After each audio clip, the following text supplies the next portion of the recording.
Guys, you have to see this. I'm asking you in this video more than I have in a long time. I know you're really fed up. By the way, welcome. I haven't said anything yet. I know you're really fed up. I see it. I read it and I see it. I read it in the comments. I see it in the views. I've also checked out what some colleagues, other content creators about Real Madrid on this same platform are doing. And it's true that the views have gone down.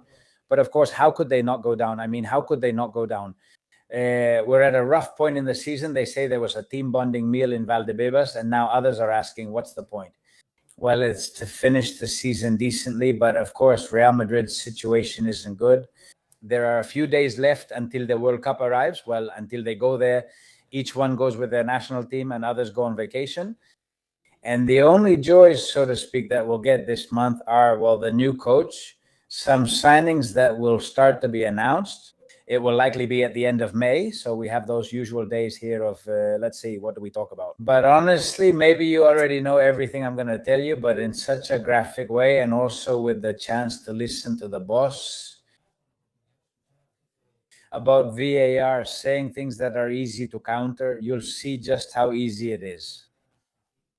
Nacho Peña was there, the man putting him on the spot with the blood on paper thing, but then there are many things that, well, I mean, there's an interviewer, that's Juanma Castaño, the others can chime in, but not constantly. And yet, as always, you can't rebut him with things you already have prepared, and especially keeping in mind, not even I remember all the dirty tricks they've pulled on us that we could go looking for. Regarding what this gentleman says. Of course, I mean, live, because then you listen to this calmly, which is what I did this afternoon, and you say, wait a minute, this, and this. The previous video has the most notable moments from yesterday, when Nacho says to him, but wait, didn't you have the images of Mbappe bleeding in the VAR room? And the guy with a straight face says, yes, of course we saw them. And you think, but so no then? No, I'm talking about specific plays, he says. I'm not talking about specific plays, but about the recent play with Rayo. Let's see where we stand. Very intense. That's in the previous video. But in this one, there are 3 very specific things that I really want you to see. I want you to see. I'm getting so straight to the point that I'm not even playing the intro. This is the moment when Juanma Castaño asks him if he is the one who appoints the VAR referees. One thing is the appointment of the field referees, and another is the VAR referees. All right, this was the moment. Do you decide the VAR referees, or do you have nothing to do with it? Are you the one who assigns them to each match? The appointments? Yes. How many matches does each referee handle per round? The appointments? Okay, yes, he does assign the VAR referees. This is Prieto Iglesias, head of VAR. Before, a while ago, it was Clos Gomez. In the previous video, we compared the statements of this man with those of the former head of VAR. When this man says no, the auxiliary room, the other room, doesn't decide anything. There's no kind of communication.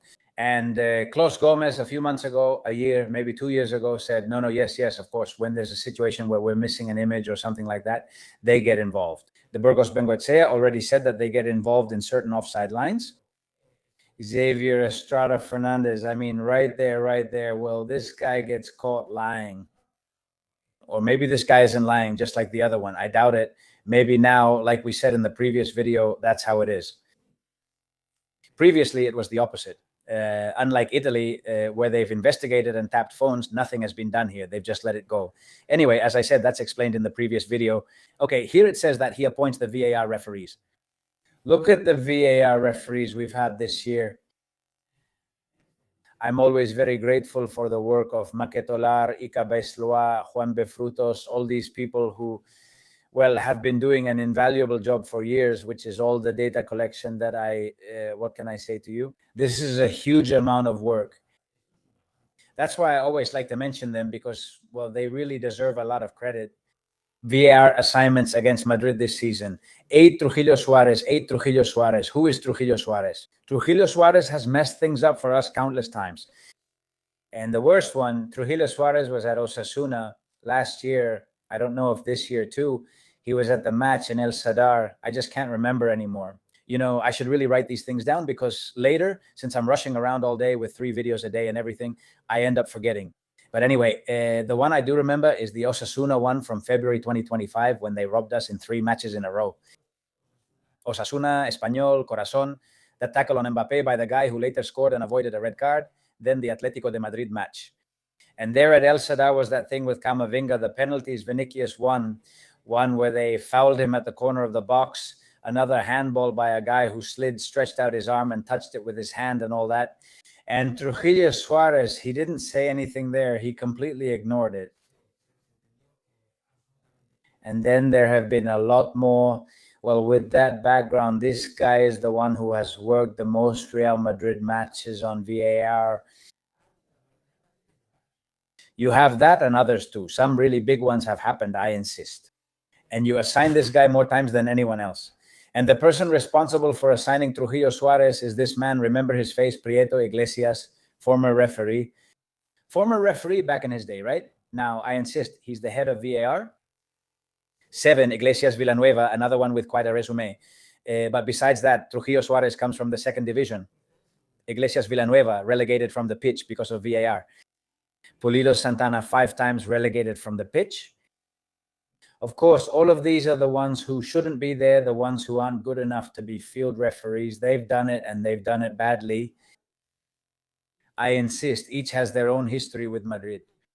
Not to name them all, but Pulido Santana is the one who sent off Carvajal that time, not realizing that, well, come on, he touched his earpiece. It was a 2nd yellow card. They never explained that to us. Do you remember when it was new 3 years ago? They never explained it to us. He wasn't going to give him that 2nd yellow card, but then they buzz him. He touches his earpiece and gives him the 2nd yellow and sends him off. And then he's the one from the famous photo facing off with Rodrigo, yelling right in his face. Anyway, Figueroa Vasquez, González Fuertes 3 times. Figueroa Vasquez, another 5 times. González Fuertes this season, 3 times. He's the one who threatened Real Madrid right before last year's Copa del Rey final. And the last one was last weekend against Betis, when he doesn't intervene in the foul committed against Mendy in the build-up to the goal it led to, the foul on Anthony before Bellerin's goal, and everything that happens, and the handball involving Brahim, etc. 3 González Fuertes, Mantu Merero López, One del Cerro Grande. Well, I insist, all of them retired or relegated and so on, and all of them moved to VAR. Anyway, let me say something, okay? Let me say something. There are VAR referees, of course, there are who are also on the field. They do a match or 2 on the field and then go to VAR. Hey, the ones who have been assigned to Madrid the most, come on, these are the ones I trust like horses. Trujillo Suarez isn't a field referee. He comes from the 2nd division. The other was relegated, brought back for VAR, then relegated and returned again, retired and moved to VAR. Retired and moved to VAR. Calvez Rascon from 2nd division, never refereed 1st division. Abod Gomez relegated, then returned. I'll check later since I don't know. These are all of them in theory, okay? I should have added up the number of matches here before to see if they really are all of them. Matches we've had in this league. But here, there's no referee who both officiates on the field and then gets assigned to our matches on VAR. The guy who assigns is the one we just saw, right? Come on, emergency system, emergency system. Here he was explaining the system they have when an anomaly is detected, okay? We have an emergency system for when the VAR referee or the operator running the machine detects an anomaly. The semi-automatic system is stopped and we draw the lines manually. Aclarar o por explicar un poco. The figures are for us to see on TV, but they're not the ones that correct. That is, the decision making is not done with the virtual recreation, which are the figures you see on television. That's simply a staging of how it happened. Well, it pisses you off. Obviously, the decision making isn't done with some figures, right? Instead, it's handled with the semi-automatic system with South, drawing the lines, choosing the frame, and determining the positions of the forward and defender. We can discuss it if you'd like. And when the VR has already validated the machine's decision and, let's say, authorizes the South operator, the South is the semi-automatic game system, okay? He says to the South operator, hey, okay, we've already made the decision, launch the replay. It's so that people at home... We showed this before, but the part where he talks about the emergency system comes a little later. Let's keep listening here and he'll say it right away. So what happened? There have been cases, that's true. One doll has a foot that's size 47 and the other doll has a size 34. So, of course, you say, damn, how could he be offside with shoes that big? That's something that obviously we have to work on so that if a reenactment is done, it's understandable to illustrate the decision-making process and doesn't cause confusion. I agree. There were times when, wow, the camera, when the reenactment moves in 3D and then shifts to 2D, and sometimes you see it and say, I was just talking with a colleague of yours, I was watching a play they showed me, and you say, what is this? You know, I understand it clarifies less, but the decision-making is never done with the reenactment. Also, when many players gather, like in the Atletico de Madrid versus Barca match, right? It's going to be here. Yes, we were there. How long? 8 minutes, 7 minutes, 7 minutes. Is there really no solution? If many soccer players crowd together during an attack, does the machine crash or malfunction? No, it's an issue that we've brought up with the technology provider who gives us the semi-automated system. In fact, it's not the first time this has happened to us. Now, the way it works, the technology, let's say it creates a recreation of the players using 29 points. Just imagine, a player is designed with 29 points, and that's what we call the skeletons, which we've referred to in some press releases before. Sometimes, if there are a lot of players crowded together and they're very close, sometimes the machine, the cameras that are watching, the artificial intelligence cameras, can get confused. Don't get it wrong. It happens. We report this issue to our technology provider, and they are aware of it. Who is the provider? Right now, it's Hawkeye. I also know that they are working on it, and we are providing all the input and information we have or any issues we have detected to help improve it. But it's true that we also have a backup system, an emergency system. That is, when we or the VAR referee detect that there is some anomaly, something that doesn't add up, something that doesn't look right in this skeleton, or when the operator of the semi-automatic system, the person running the machine, reports to you and says, hey, the tracking is the issue, okay? The skeletons aren't coming out whole or clearly, and they're not reliable. From there, the protocol, the internal procedure we have is, okay, I stop operating with the south and bring out the crosser, which is what we call manual lines. Well, that's very complicated, okay? Manual lines, and it's the VAR that draws the lines. Well, it's the VAR that draws the lines. I mean, the human component. Do you remember when Negrera wrote to VAR, can I help you with VAR? Back then, the human element was even bigger, since now there's the semi-automatic system, right? Well, of course, anyway, they've tricked us a million times before the semi-automatic system. And it turns out that with the semi-automatic system, when there's a confusing play, the human element still gets involved. And there are no coincidences. They don't exist. There are no coincidences in life. It turns out that the balance of goals disallowed for and against Real Madrid by VAR in the ecosystem of the Royal Spanish Football Federation, League, Cup, Super Cup, and so on, is minus 27 for Real Madrid, minus 27. I mean, it's the same as with the red cards and expulsions regarding Barca, right? And in the Champions League, +1. Minus 27 in Spain and Europe, +1. We're in the same situation as always. There are no coincidences. I insist, I think that maybe with the introduction of the automatic system and not the semi-automatic one, all of this will start to decrease and these people won't have a way to interfere anymore. But they'll come up with something else, because when there wasn't a semi-automatic system, it was easier to interfere. And well, as we can all remember, wow, it's just that, of course, well, that's it, minus 27. And now with a system that in theory is safer, well, there are those moments. Where do you all think all those strange and unusual situations involving Real Madrid end up? And someone will say, someone who doesn't support Madrid, an anti-Madrid fan, no, you never stop crying. You're always the victims.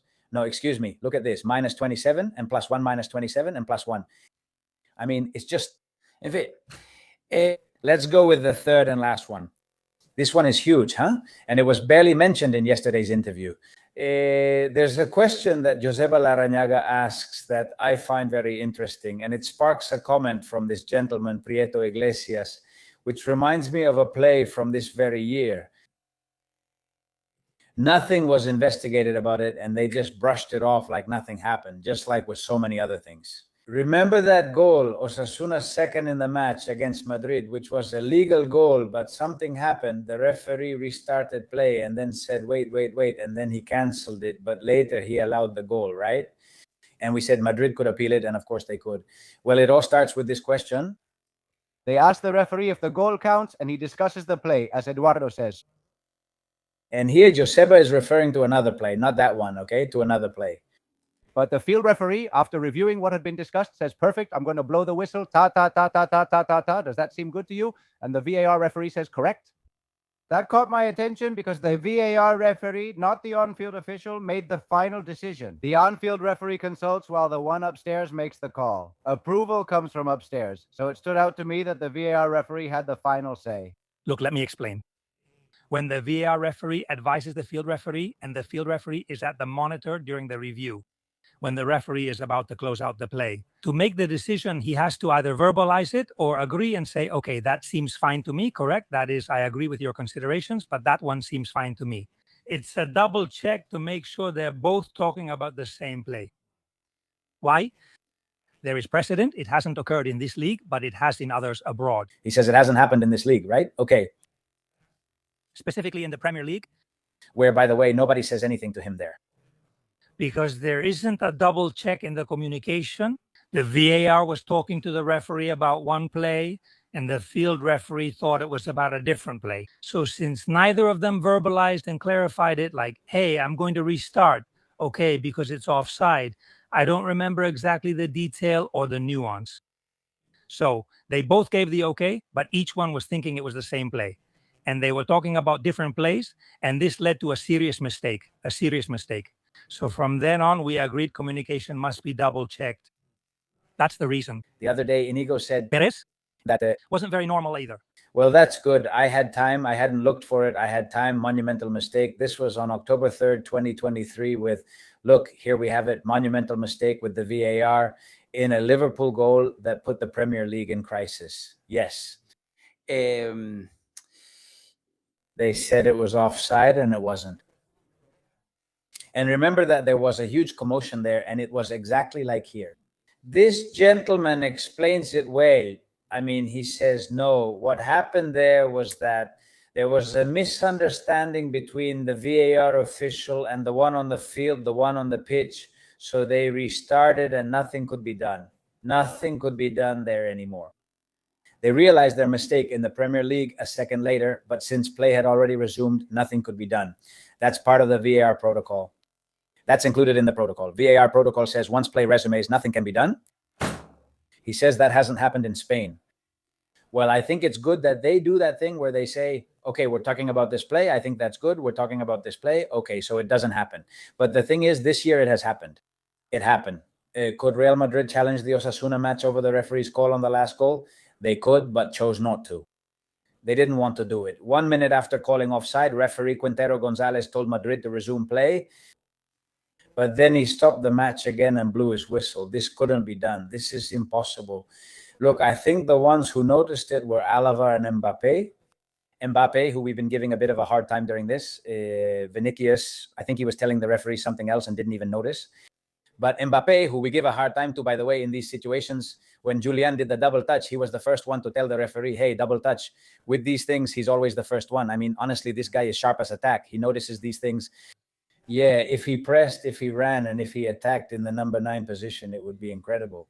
Well, the thing is, this is what happened. Remember, this was the moment. I mean, the referee at this moment, look, hold on a second. Now, oh, isn't this video here now? But, well, I had it here, darn. Give me a second. I'll refresh live show stuff. I'm refreshing the page. Here it is. Look, wait, just a moment. The moment, as they say here in the report, the zone report the next day, was this, the exact moment when he says, take it out. He says, take it out. He blows the controversial whistle. He blew the whistle. He said to go ahead with it and cut it short completely. He stopped the game a second or two later. In the Premier League, nothing could be done about it anymore. But in La Liga, yes. And here, nobody gave a single explanation. And yesterday, the head of VAR goes and says that luckily, this hasn't happened in Spain. What an asshole. And there was nobody there to tell him, like, how can you say it hasn't happened? But it did happen in the Osasuna match. I wonder what he would have said. But of course, if nobody asks here, it's impossible to investigate because you can investigate if you want to. But if nobody asks the people in charge, we always say this about politics, a party official, they're right there in front of journalists. Hey, I mean, nobody is going to ask this man about this scandal and about that other one. No, nobody asks him. Many times it's because they choose who asks the questions and they already have them picked out. They already know what questions they're going to be asked. Well, it's the same here. Hey, you have to go in prepared with this official and tell him, wait a minute, this happened. Can you give me an explanation of why it wasn't done here? The VR protocol wasn't followed here. Well, since nobody asked him, man, that's it. That's it. We're left empty-handed. Unbelievable. Anyway, best wishes. Like, if you enjoyed the video, subscribe, comment, and share. Tomorrow, we'll stream Arbeloa's press conference live. Let's see who joins us. I know you're already fed up with Madrid this year, but, well, we'll be there. It's the live stream of the press conference, which we've done all year and won't miss. Okay, 10:30 Spain time, 6 hours earlier on the US East Coast. We'll be there with Alvaro Arbeloa's live stream, who will have some things to say about everything that's happened these last few weeks around Real Madrid. All right, guys, bye.